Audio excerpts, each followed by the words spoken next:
मागे पुढे बघून हे अधिकारही मी तुम्हाला देतो. पण अरे तू चर्चा गुन्हा दाखल करताय, आरोप करताय आणि अशा खालच्या तराचे असे अरे जाऊ द्या मरू द्या. मी ज्या समाजामध्ये वावरतो, ज्या जनतेमध्ये वावरतो, आज तुम्ही मला इथं हक्काने बोलवलं का? तुम्हाला माहिती संतोष पंडित माणूस काय, बरोबर आहे, कळलं का? ताकद जनता को जोड़ने से बढ़ती है, उसको खिलाफ करने से नहीं. कळलं का? या समाजामध्ये वावरतो, पब्लिक मध्ये वावरतो, पब्लिकशी उठतो बसतो, पब्लिकचे विचार मांडतो आणि त्यांचे सारासार विचार ऐकून सारासार निर्णय घेऊन काही असे व्हिडिओ मांडतो की बऱ्याच गोष्टी बदलल्या जातात. आणि तो मी प्रयत्न करत असतो. माझा कोणाशी पर्सनली वाद नाही, माझा राजकारणाशी पण काही घेणं देणं नाही.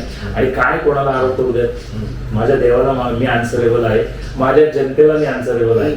आणि माझ्या जनतेला म्हणजे माझा देव हा जनतेत आहे. म्हणजे संत म्हणतात देव हा माणसात पावा, माणसाला पायाकडून माऊली म्हणावं. तर माणसाच्यातल्या देवत्वाला नमस्कार. त्या माणसाच्यातल्या देवत्वासाठी मी काम करतो. आणि माणसाच्यातल्या देवत्व हा कमेंट मध्ये पावसासारखा बरसत होता. अगदी पॉइंट आहे तुमचा. मी तुम्हाला सांगतो पावसासारखा बरसत होता.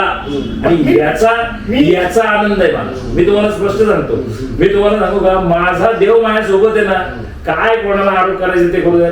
संतोष पंडित कोणाच्या बापाला घाबरत नाही, काही घाबरत नाही. आता मला बोलू द्या, आता मला बोलू द्या मित्रांनो. आता जो हा शेवटचा सेगमेंट तुम्ही पाहिला, बंद झाले का? नाही चालू आहे बोला. आणि मग मला एकदम पाणी करा, 1 तास झाला नाही हो का सर, एडिटिंग करणार आहे बोला.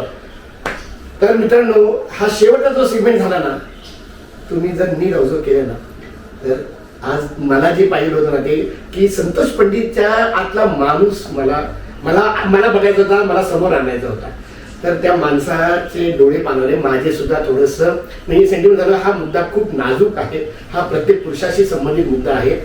तर माझं म्हणणं असं आहे की त्यांनी किती छान हे सांगितलं की हा तिथल्या तिथे सॉल्व्ह झाला असता.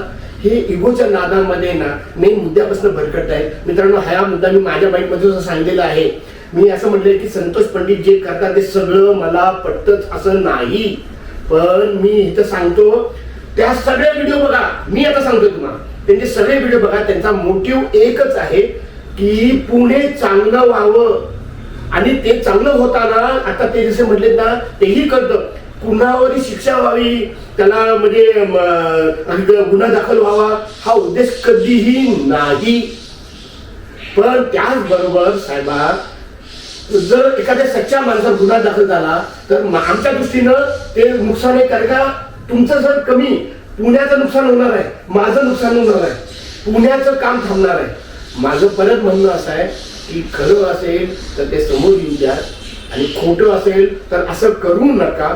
हे गुन्हा नाहीये, हा पाप आहे. जर असं जर केलं तर खोटा गुन्हा दाखल करणं, तर हे करू नका. याच्यासमोर मला सुद्धा मी जर सर म्हणजे ना त्यांचा अधिकार आहे की त्यांचा गुन्हा दाखल झाला आहे तर त्याला किती पुढे न्यायचं ह्या अधिकारावर मी जास्त बोलणार नाही सर.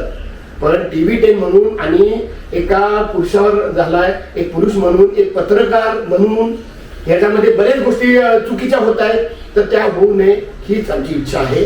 तर ह्या पद्धतीने तुम्ही पॉडकास्ट बघितला मित्रांनो. जसं पंडित सर म्हणतात तसं मी म्हणतो की सगळे व्हिडिओ बघा आणि त्याच्या खालचे कॉमेंट बघा. ते नागरिकांना दिलेले कॉमेंट्स आहेत, ते पेड नागरिक नाहीये, याच्याशी काही संबंध नाही.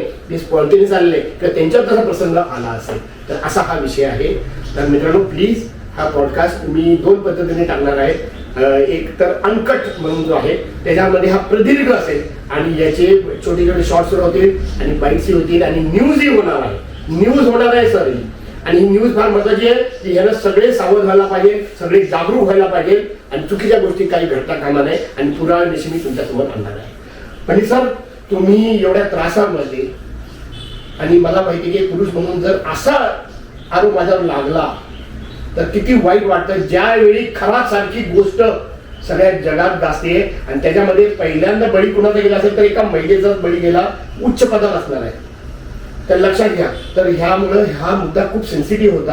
हा फक्त मुद्दा संतोष पंडिताचा नाही आहे, हा मुद्दा जगातल्या प्रत्येक पुरुषांचा आहे, जगातल्या प्रत्येक नागरिकांचा आहे. आणि पुरुष हा काय एकटा आहे का? आता संतोष पंडित म्हटलं ना की ते आई आहे, बहीण आहे, बायको आहे, मुलगी आहे, असू शकते.